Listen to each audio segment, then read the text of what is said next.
वडोदरा के वारसिया क्षेत्र में स्थित श्री झूलेलाल मंदिर में चेटीचंद पर्व की धूम देखने को मिली।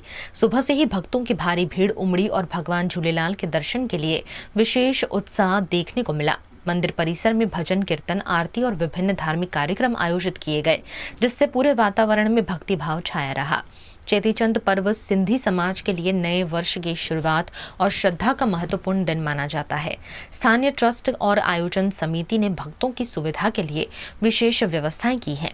प्रसाद वितरण और धार्मिक कार्यक्रम पूरे दिन जारी रहेंगे। जय झूलेलाल।